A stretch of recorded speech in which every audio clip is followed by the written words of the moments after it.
आत्मा का स्वभाव मूल रूप से स्वतंत्र है, लेकिन हम इसे अनुभव नहीं कर पाते क्योंकि हम अपने विचारों, इच्छाओं और भौतिक बंधनों में उलझे रहते हैं।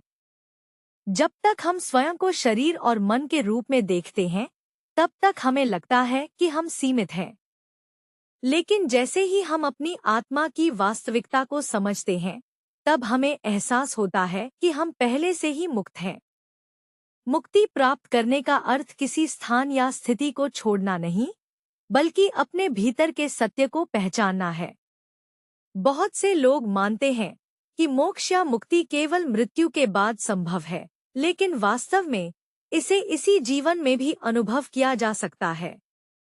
जब मनुष्य भौतिक इच्छाओं और सांसारिक मोह से ऊपर उठकर आत्मा के स्तर पर जीना शुरू करता है, तब उसे एक गहरी आंतरिक शांति और संतुलन का अनुभव होता है। यह शांति ही आत्मा की वास्तविक मुक्ति है। लेकिन आत्मा बंधनों में क्यों फंस जाती है? इसका सबसे बड़ा कारण हमारी इच्छाएं और आसक्ति है। हम चीजों को पकड़कर रखना चाहते हैं, रिश्ते, धन, प्रतिष्ठा, शरीर का सुख, और जब यह चीजें बदलती हैं या हमसे छिन जाती हैं, तो हमें दुख होता है। यही दुख और बेचैनी आत्मा की स्वतंत्रता को महसूस करने में बाधा डालती है। जब हम इन चीजों को छोड़ने का साहस रखते हैं, तो हमें एक नई ऊर्जा और आनंद का अनुभव होता है, जो हमें यह एहसास कराता है कि हम पहले से ही मुक्त हैं। मुक्ति की ओर बढ़ने के 3 प्रमुख मार्ग हैं। 1. ध्यान और आत्मचिंतन। जब हम अपने मन को संसार की चंचलता से हटाकर भीतर की ओर ले जाते हैं, तो हमें आत्मा की शुद्ध अवस्था का अनुभव होने लगता है। ध्यान हमें यह महसूस कराता है कि हम शरीर और मन से अलग एक दिव्य सत्ता है। यह अभ्यास धीरे धीरे हमारे भीतर शांति और स्थिरता लाता है, जो हमें संसार की भागदौड़ से मुक्त कर सकता है।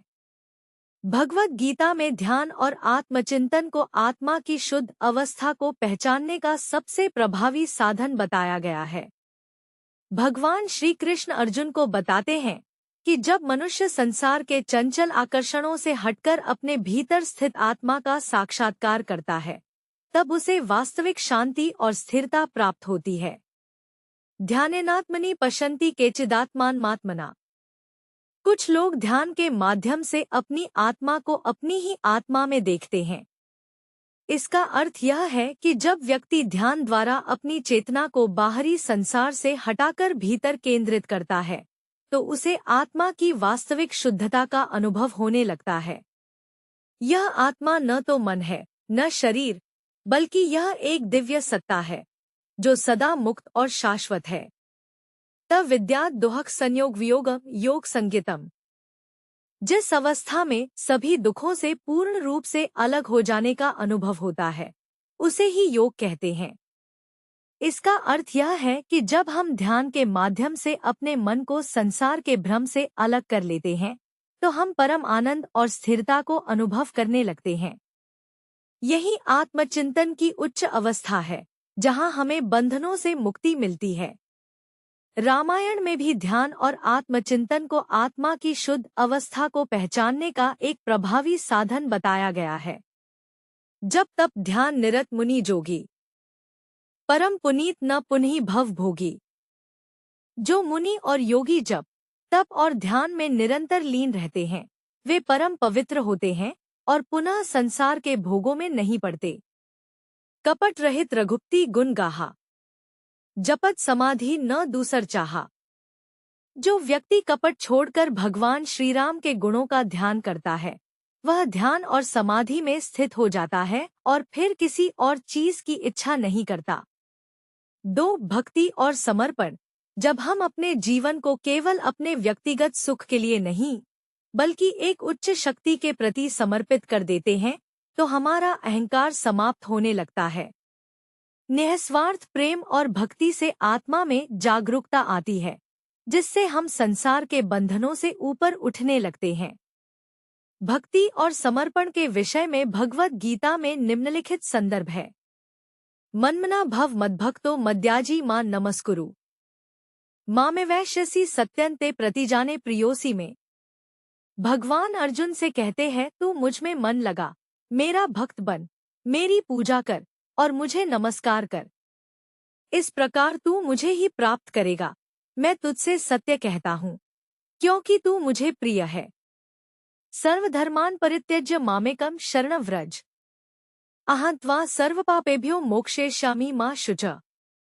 सभी धर्मों, बंधन, मोह, कर्तव्यों को छोड़कर मेरी शरण में आ जाओ। मैं तुम्हें सभी पापों से मुक्त कर दूंगा और तुम्हें मोक्ष प्रदान करूंगा। 3. सही दृष्टिकोण से कर्म करना। संसार में रहकर भी यदि हम अपने कार्यों को बिना किसी स्वार्थ के करते हैं और परिणाम की चिंता छोड़ देते हैं, तो हमें आंतरिक शांति का अनुभव होता है। जब हम अपने कर्मों को एक ईश्वरीय सेवा की तरह देखते हैं, तो हमें कोई चीज बांध नहीं सकती। असली मुक्ति किसी जंगल या पहाड़ में जाकर ध्यान करने से नहीं मिलती, बल्कि यह एक आंतरिक अवस्था है। जब कोई व्यक्ति अपने जीवन की परिस्थितियों को स्वीकार करना सीख जाता है, जब उसे किसी चीज से डर नहीं लगता, जब उसे कुछ खोने या पाने की चिंता नहीं होती, तब वह वास्तव में मुक्त हो जाता है। भगवद गीता में भगवान श्री कृष्ण अर्जुन से कहते हैं कि तेरा अधिकार केवल कर्म करने में है, लेकिन फल की चिंता करने का अधिकार तुझे नहीं है। इसलिए तू कर्म के फल की आसक्ति में मत रह और न ही कर्म न करने में आसक्त हो। योग में स्थित होकर कर्म कर, आसक्ति को त्याग दे और सफलता असफलता में समान भाव रख। यही समत्व योग कहलाता है। जो व्यक्ति कर्मफल की आसक्ति को त्याग चुका है, जो आत्मतृप्त और निराश्रित है, वह कर्म में लगा हुआ भी वास्तव में कुछ नहीं करता। जो कर्म यज्ञ, ईश्वरीय सेवा के लिए किए जाते हैं, वे बंधन से मुक्त कर देते हैं। लेकिन जो कर्म स्वार्थ के लिए किए जाते हैं, वे व्यक्ति को बंधन में डालते हैं। इसलिए आसक्ति को त्याग कर कर्तव्य का पालन करो। इसलिए आत्मा की मुक्ति पाने के लिए हमें कहीं बाहर जाने की जरूरत नहीं, बल्कि अपने भीतर की ओर देखने की आवश्यकता है। ध्यान, भक्ति और सही दृष्टिकोण से कर्म करने के माध्यम से हम इस मुक्ति का अनुभव कर सकते हैं। जब हम इस अवस्था में पहुंच जाते हैं, तब हमें एहसास होता है कि हम कभी बंधे ही नहीं थे, हम हमेशा से मुक्त थे, बस हमें इसे पहचानने की जरूरत थी।